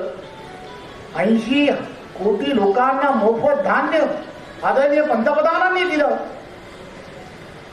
प्रत्येक कोरोनाच्या काळामधील असणाऱ्या प्रत्येकाला व्हॅक्सिन मोफत नरेंद्र मोदीजींनी दिलं. आज तुम्ही आम्ही सर्वजण कोणत्याही जाती धर्मातला असो जो आज श्वास घेतोय हा श्वास आदरणीय पंतप्रधान नरेंद्र मोदीजींमुळे घेतोय. तुम्हाला आम्हाला सर्वांना त्यांच्या घरी जाऊन एक सामाजिक बांधिलकी म्हणून जायला हवं. त्यांना विचारायला हवं बाबा रे काय चूक केली आणि म्हणून तू महायुतीला मतदान केलं नाही हे तुम्हाला सांगितलंच पाहिजे. आपल्याला ही लढाई जी आहे ना ही लढाई एका पक्षाची लढाई राहिली नाही. आता ही लढाई परकीय असणाऱ्या देशाच्या बद्दल वाईट विचार करणाऱ्या या सर्व मंडळी लोकांमध्ये विष पेरण्याचा प्रयत्न करतायत. त्यांना सहजपणे जिंकता येत नाही आणि म्हणून आपण पाहिलं असेल की पूर्वीचं असणारं काँग्रेस युपीएचं सरकार हे फक्त जाहीरनाम्यामध्ये लिहायचं गरिबी हटवणार, रोटी कपडा मकान या सर्व गोष्टी देणार. परंतु आदरणीय पंतप्रधानांनी या सर्व गोष्टी दिल्या. 25 कोटी लोकांना दारिद्र्य रेषेच्या बाहेर काढलं, पुरावे आहेत. आणि असं असताना सुद्धा मला आठवतं ते काँग्रेसचं गव्हर्नमेंट त्यांना जर प्रश्न विचारला तर ते सहजपणे जाहीरनाम्याच्या नंतर त्यांना प्रश्न विचारल्यानंतर म्हणायचे की ही प्रिंटिंग मिस्टेक असू शकते असे ते वारंवार म्हणायचे. परंतु आदरणीय पंतप्रधान नरेंद्र मोदीजींनी कधीही प्रिंटिंग मिस्टेक केली नाही. वचननाम्यामधल्या सर्व गोष्टी पूर्ण केल्या. माझी आपणा सर्वांच्या माध्यमातून प्रत्येक कार्यकर्त्याला विनंती आहे की आपल्या सिंधुदुर्गामधील असणारा असा बूथ असेल त्या बूथवरती एक प्रत्येकाने जाऊन त्या प्रत्येक व्यक्तीच्या घरी जाऊन त्याला असं विचारलंच पाहिजे, काय चूक आम्ही केली, आमच्या सरकारची काय चूक आहे हे तुम्ही आम्हाला सांगा. मला खात्री आहे की हा प्रत्येक जण त्याची कदाचित दिशाभूल झालेली आहे, त्याला कोणीतरी वेगळ्या मार्गाला नेण्याचं काम करताय. त्याला जर आपण समजून सांगू शकलो की हे राष्ट्राच्या विरोधी असणारी मंडळी तुमची दिशाभूल करतायत, हे प्रत्येक जण हे तिरंगाला मानणारा प्रत्येक जण आहे, कारण आपण सर्वांनी लक्षात घेतलं पाहिजे की हा देश अखंड राहिला पाहिजे, म्हणून झटणारे यापैकी अनेक जण असू शकतात. आणि मग अशा सर्वांना जर तुम्ही आम्ही सर्वजण सांगू शकलो की आदरणीय महाराष्ट्राचे मुख्यमंत्री एकनाथराव शिंदेजी, आदरणीय देवेंद्रजी आणि अजितदादा यांनी सुद्धा आता ज्या ज्या योजना केल्या आहेत त्या सर्व योजना या सुद्धा जाती धर्म या सगळ्या गोष्टी याची कुठेही त्यामध्ये अट नाही. आपण हे लोकांना समजून सांगितलं पाहिजे, लोकांपर्यंत जाणार नाही, लोकांना आपण हे समजून सांगितलं नाही. ज्या ज्या भागांमध्ये आपल्याला युतीला मतदान पडलंय त्या ठिकाणी तर मतदान अजूनही भरघोस मिळेल, परंतु ज्या ठिकाणी पडलं नाही त्या ठिकाणी तुम्हाला आम्हाला सर्वांना हे समजून सांगितलं पाहिजे. त्या प्रत्येक घरापर्यंत तुम्हाला आम्हाला सर्वांना जायलाच हवं, तर आणि तरच परिवर्तन हे प्रकृतीचा नियम म्हटलं जातं. लोक ज्या पद्धतीने हा जो नेरेटिव्ह पसरवण्याचं काम करताय, तुम्हाला आम्हाला सर्वांना कार्यकर्ता म्हणून या सर्व गोष्टीचं भान ठेवून थोडंसं जास्त, आता सणांचे दिवस सुरू झालेत, 3.5 महिने सणच सण असतील आणि आपण सण ज्या पद्धतीने साजरे करतो, प्रत्येक सणाला सुद्धा पॉलिटिकली सण साजरे करण्याची एक सवय लागली पाहिजे. प्रत्येकाने या सणाला सुद्धा पॉलिटिकल मायलेज कसं मिळेल, महायुतीसाठी जे पोषक कसं राहील याचा कुठेतरी विचार येणाऱ्या काळात करणं अत्यंत गरजेचं आहे.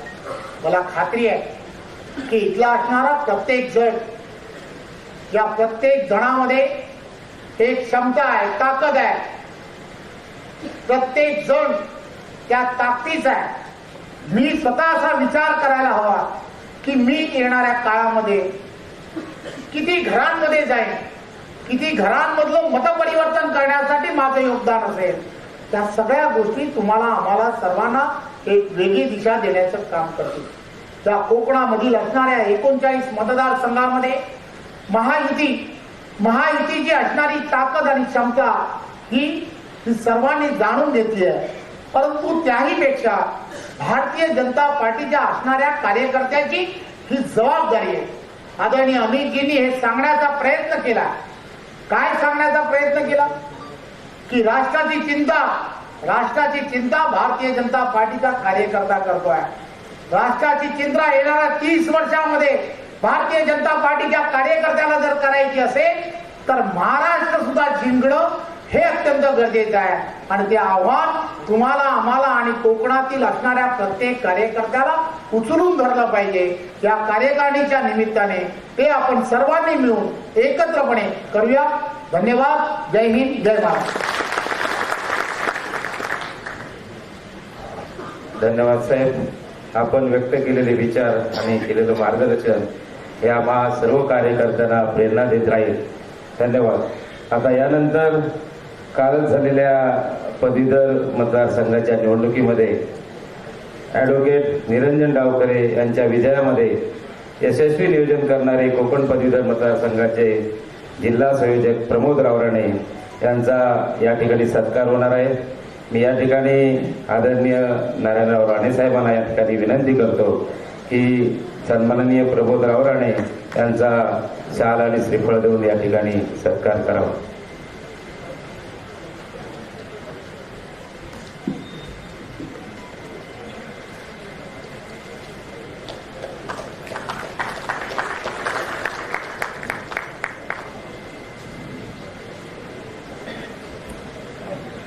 आता यानंतर भारतीय जनता पार्टी सोशल मीडियाच्या वतीने या ठिकाणी त्यांचं रील्स बनवण्याचं काम या ठिकाणी जोरात चालू आहे आणि त्यांनी काही केंद्राच्या योजना आणि राज्याच्या योजना ज्या लोकप्रिय योजना आहेत त्यांनी फ्लॅग्स तयार केलेले आहेत. त्यांचं अनावरण या ठिकाणी सर्व मान्यवरांना मी विनंती करतो की त्यांचं अनावरण या ठिकाणी व्हावं.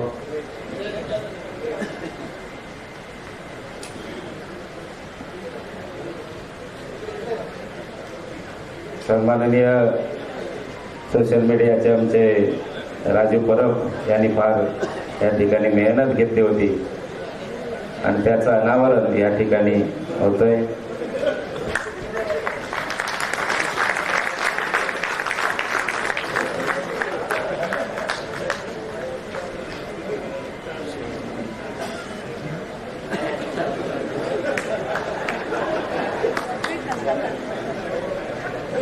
आणि आता यानंतर ज्याची आपण 2:30 वाजल्यापासून सर्व भारतीय जनता पार्टीचे सर्व कार्यकर्ते पदाधिकारी वाट पाहतो ते आदरणीय नारायणराव राणे साहेब या ठिकाणी आपले विचार व्यक्त करतील.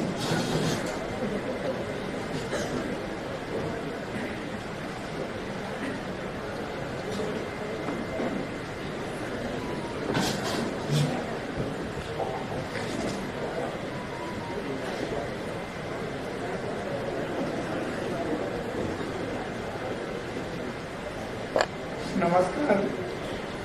जिल्हा विस्तारित कार्यकारिणीची बैठक सिंधुदुर्ग जिल्ह्यात संपन्न होत आहे आणि या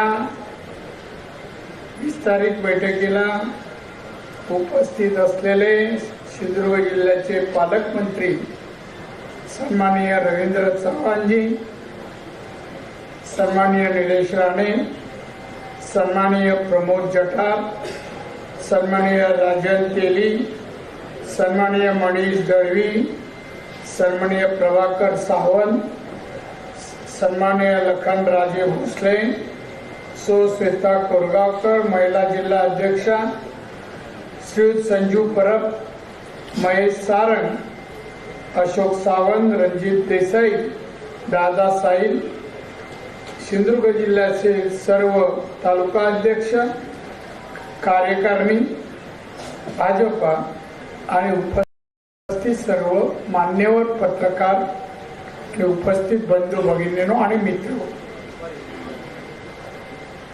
माझ्या अगोदर अनेक वक्त्यांनी जी भाषणं झाली जी मी ऐकली त्यामध्ये 2 ठराव महत्वाचे आहेत. पहिला ठराव आहे माननीय पंतप्रधान नरेंद्र मोदी साहेब 2014 साली पहिल्यांदा पंतप्रधान झाले आणि सलग या निवडणुकीनंतर तिसऱ्यांदा झाल्याबद्दल आपली कार्यकारिणी त्यांचा अभिनंदनचा प्रस्ताव जो मांडला आणि त्यावर जे विचार व्यक्त केले त्याबद्दल धन्यवाद मी देतो आणि माननीय नरेंद्र मोदी साहेबांचं अभिनंदन. त्याचप्रमाणे माझाही प्रस्ताव त्याने मांडला त्यावर मी एवढंच म्हणेन, विजय नक्कीच माझा आहे पण श्रेय समोर बसलेल्या सगळ्यांचा, सर्व मतदारांचा आणि मंचकावरील सर्व पालकमंत्र्यासह सर्वजण यांच्यामुळेच मी विजयी झालो असं माझं प्रामाणिक मत आहे. विजय मिळाल्यानंतर मूल्यमापन करणं, कोणी काय केलं कोणी काय केलं नाही याच्यात मी जाणार आहे. पण भविष्यामध्ये विधानसभेची निवडणूक आहे ती पाहता आपण आत्मपरीक्षण जरूर करायला पाहिजे असं मला या ठिकाणी वाटतं. या अगोदर मी रत्नागिरीला बोलून आलोय. कार्यकर्त्यांना मी मार्गदर्शन नाही माझे विचार सांगितले. मला असं वाटतं हा कार्यकर्ता म्हणजे आपलं सैन्य आहे, भाजपचं सैन्य आहे आणि कुठल्याही पक्षापेक्षा भाजपचा कार्यकर्ता कामात कार्यात मेहनती तरबेज आहे. हे मी सांगायला नको, त्यांनी अनेक वेळा सिद्ध केलंय, अनेक वेळा मी तुमचं कौतुक केलंय. सगळ्यांपेक्षा वेगळा माझा कार्यकर्ता आहे आणि म्हणून या निवडणुकीत निवडून दिलं त्याचं तुमचा धन्यवाद देत असताना मी एवढंच सांगतो, भविष्याची निवडणूक पाहत असताना आपल्या बूथवर, आपल्या तालुक्यामध्ये आणि आपल्या एकूणच बूथमध्ये आपण काय मिळवलं, त्या विधानसभेच्या विभागामध्ये जे काय मिळवलं ते पुरेसं आहे का याचा विचार करा असं मला वाटतं. माननीय मोदी साहेब, आपण तिसऱ्यांदा पंतप्रधान झाल्याचं त्यांचं अभिनंदन केलं. 1, 2, 3 ही सोपी गोष्ट नाही. नेहरू एकदा झाले आणि दुसरी वेळ आमचे पंतप्रधान झाले. हे देशाचे पंतप्रधान माननीय नरेंद्र मोदी साहेब किती तास काम करतात जरी मनाजवळ विचार करा. आम्ही जवळून पाहिलंय, दिल्लीला असताना, कॅबिनेटमध्ये असताना किती तास काम, 16-18 तास काम. कोणताही जगातला विषय सहजतेने हाताळतात, बोलतात, त्याचं प्रगीय ज्ञान त्यांच्याकडे आहे. आज बघा 2014ला पहिल्यांदा पंतप्रधान झाले तेव्हा देश जागतिक अर्थव्यवस्थेमध्ये 11व्या क्रमांकावर होता, 11व्या. आणि आज भारत देश त्यांनी 10 वर्ष पूर्ण केली, तिसऱ्यांदा पंतप्रधान झाले तेव्हा भारत 5व्या क्रमांकावर, 5व्या. जागतिक अर्थव्यवस्थेमध्ये सोपी गोष्ट नाहीये.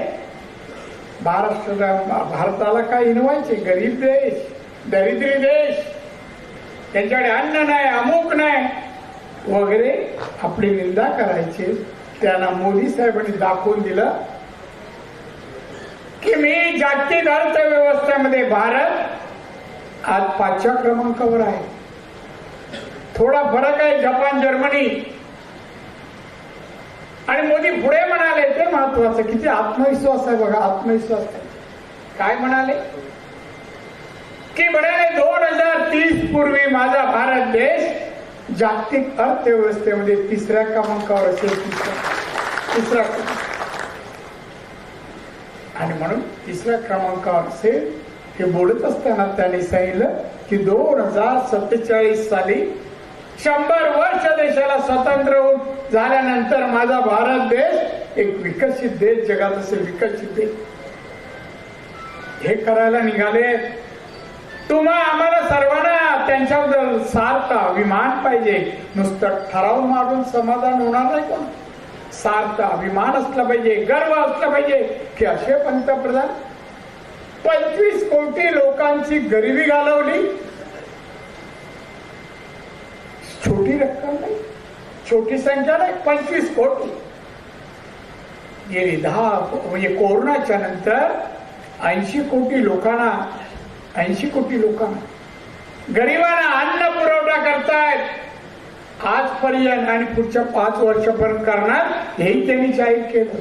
80 कोटी लोकांना. कोणत्या पंतप्रधानांनी केलं? आज हे जगात कोणते पंतप्रधान करतायत? फक्त आमच्या मोदी साहेबांनी केलं. गरिबी आणि गरिबीत माझ्या देशात कोणी गरीब उपासपोटी राहता कामा नये या स्तुत्य हेतून ही योजना त्यांनी जाहीर केली. किती योजना आहे. आता आमचे अनेक कार्यकर्ते विचारतात, अरे जा बा प्रचार गावागावात, पण दादा कोणते विषय घ्यायचे? विषय मोदींनी शिल्लक ठेवलेत नाही, एवढे दिले विषय. ही 80 कोटी लोकांची योजना सांगितली अन्नधान्याची. किती योजना आहेत महिलांसाठी, किती योजना आहेत. गॅस पासून घ्या, रोजगारापासून घ्या, किती योजना दिल्या त्यांनी. तरुणांसाठी दिल्या, शिक्षणासाठी दिल्या, सक्षमीकरण महिलांसाठी दिल्या, शेकडोनी योजना दिल्या, शेकडोनी. त्याचं यादी आपण पुस्तक पण काढलंय. घ्या, लोकांना सांगा लाभार्थी असं तुम्ही मोदींची योजना तुम्हाला मिळाली आहे, लाभ मिळतोय, फक्त मोदींची आठवण ठेवा, म्हणजे बीजेपीची आठवण ठेवा, बीजेपीच्या कमळ लक्षात ठेवा आणि तसं मतदान करा, हे सांगायचं. त्यासाठी थांबायची गरज नाही. असं नाही पालकमंत्री आणि नेत्यांनी येऊन इथे एकत्रीकरण करायला पाहिजे, भाषण करायला पाहिजे, तेव्हाच आम्ही घराच्या बाहेर पडणार असं नाही. कार्यकर्ता या शब्दाला फार अर्थ आहे. जो हेगडेवारांनी आपल्या पुस्तकात लिहिलाय, मी वाचतो जेव्हा बीजेपीत आलो ना, ते हेगडेवार वाचलं पहिल्यांदा. जो समाजामध्ये राहून समाजाची दुःख जाणून घेतो, निवारण करतो, जनतेच्या सुख दुःखाची समरस होतो, जनसेवा करतो, तो जनसेवक आहे आणि तोच बीजेपीला आणि हेगडेवारांना अभिप्रेत आहे. अभिप्रेत आहे. अपेक्षा ठेवणं चुकीचं नाही, पण प्रथम काय, आज काय परिस्थिती, वृत्तपत्र वाचता, इथे बसलेली आहेत, ते बातम्या द्यायला बसले. तुम्ही बीजेपीचं हित करणारे आहात, काय बातम्या मिळवताय की आमचं सरकार येणार, मग आम्ही हे करणार, हे दाखवतो, अमुक करतो. त्यांना पंतप्रधान घाव फुटला, उद्धव ठाकरे म्हणतो, उद्धव ठाकरे म्हणतो घाम फुटलाय. काय काय शब्द पंतप्रधान बोलला परवा. रवी चव्हाणजी आणि सावंत साहेब अध्यक्ष, महाराष्ट्रात बाकी कुठे काही हो, पण आमच्या पंतप्रधानांबद्दल, आमच्या अमित शहाबद्दल कोणी काही बोलला अपशब्द, तर इथे निषेध व्हायलाच पाहिजे. आपल्या जिल्ह्यात व्हायलाच पाहिजे. एक परवा मी एक टीव्हीवर पाहिलं, त्या आव्हाडांची गाडी तोडली वगैरे काहीतरी झालं, पण ज्या आमदारांनी आव्हाडांवर टीका केली ना, त्यांचं एक पोस्टर रस्त्यावर लावलं होतं.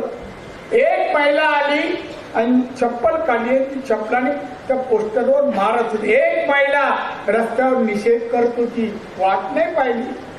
अजून 5-25 येतील का, अमुक करतील का, माझ्या स्लोगन निषेध व्यक्त केला.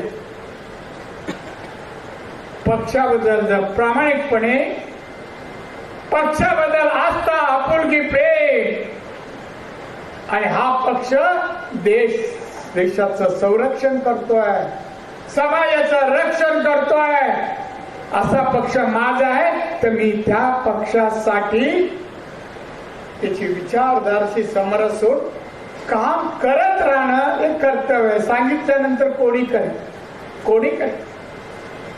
काय बोलला उद्धव ठाकरे ऐकवत नाही.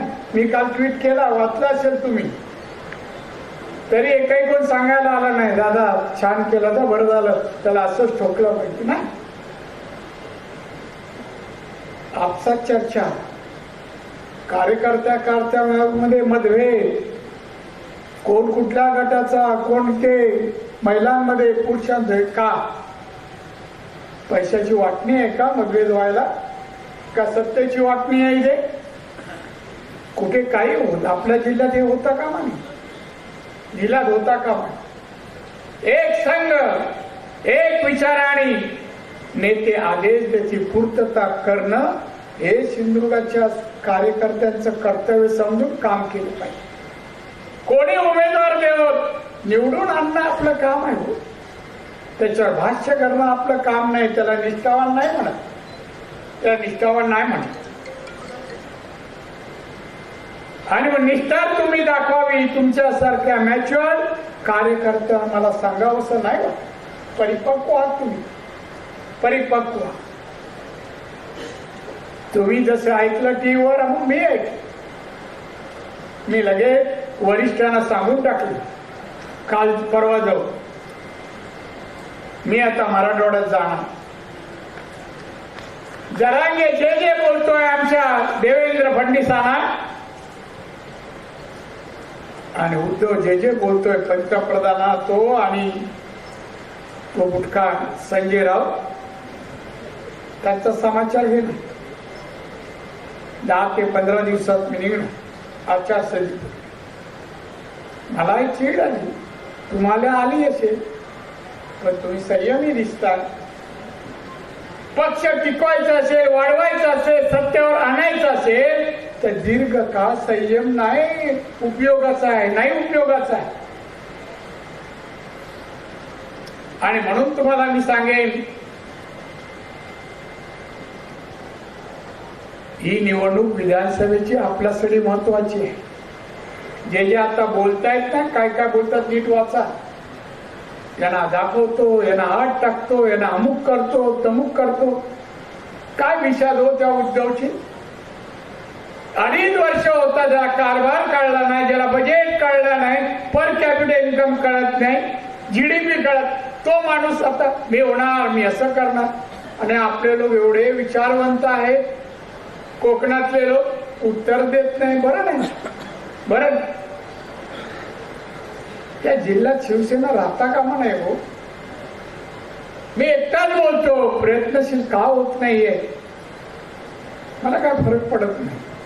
मी आता जाताना मी मराठवाड्याच्या ना, चला माझ्या बरोबर, मी कोणाला बोलवलं नाही आणि बोलवणार नाही बोल. पक्षासाठी मोदीजी प्रेम करतात, अमित जी आदर करतात माझा, तो फक्त मला पद देण्यासाठी त्याचा उपयोग करू का, घेण्यासाठी नाही. मी पण पक्षाला काय दिलं पाहिजे तर पक्ष तुमचाही विचार करेल, तुम्हाला काहीतरी दे. देवाणघेवाण होते, देवाणघेवाण होते. आणि म्हणून कामाला लागेल. आता मी भाषण ऐकलं चव्हाण साहेबांचं, ते पण दिवस रात्र काम करतात. माझ्या विजयात त्यांचा फार सिंहाचा वाटा आहे, मी कबूल करतो, कबूल वाटत. आणि त्यांच्याकडे पाहिल्यानंतर आणि मी विचारतो, काय रे रवी, झोपतो की नाही? काय नाही, मिस्किल असणार, उत्तर नाही. म्हणजे याचा अर्थ दिवस रात्र काम. रवी चव्हाण काम करतो तर टाळ्या मारणारे पण करत असतील.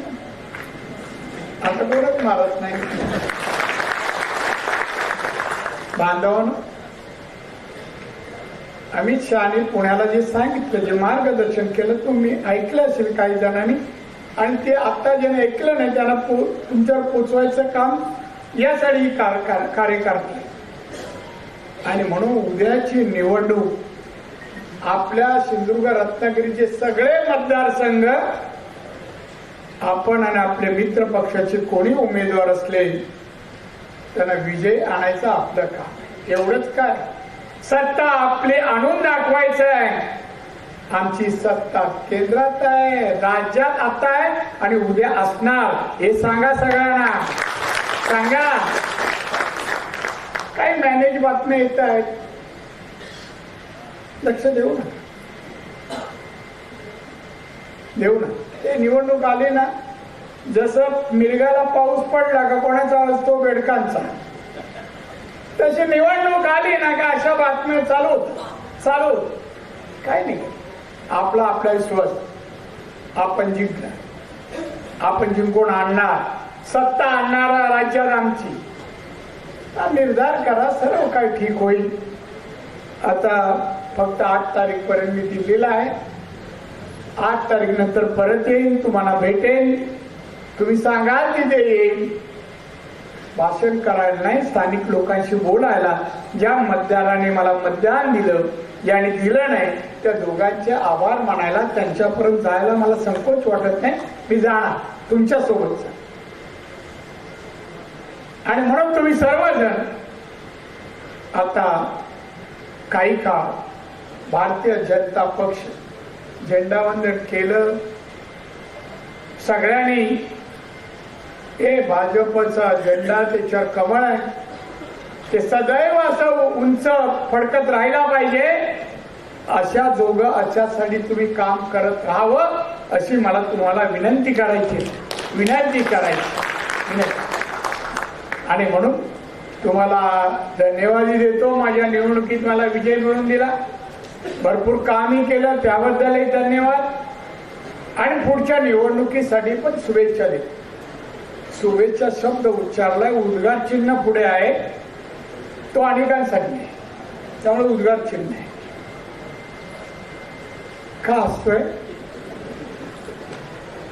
असं? यशस्वी व्हा. जय हिंद, जय महाराष्ट्र.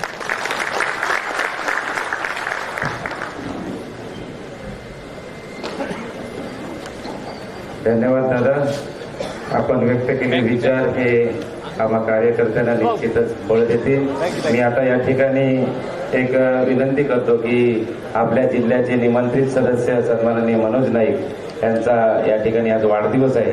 त्यांनी या ठिकाणी लगेचच या ठिकाणी व्यासपीठावर यायचं आहे.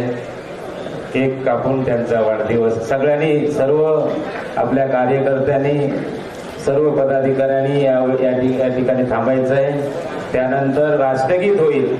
राष्ट्रगीतापर्यंत सर्वांनी या ठिकाणी थांबायचं आहे. सर्वांनी राष्ट्रगीत होणार आहे. सर्व कार्यकर्त्यांना विनंती आहे त्यांनी थांबावं. सुनील बांदेकर यांचा पण वाढदिवस आहे, त्यांनी व्यासपीठावर यावं. स्वाती देसाई,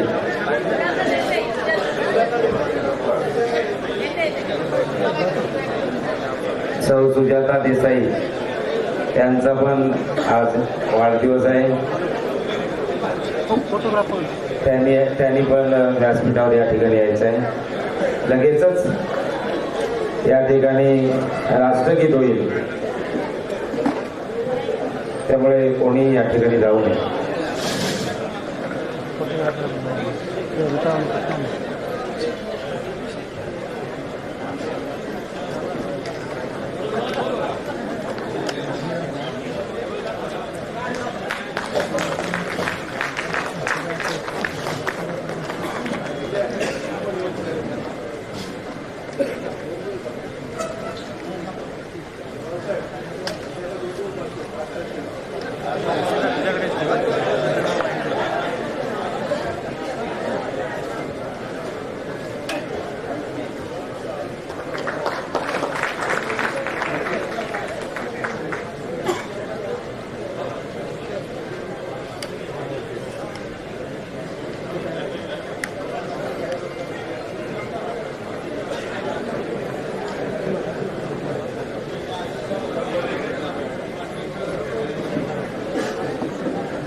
या ठिकाणी राष्ट्रगीतासाठी सर्वांनी उभं राहायचं आहे.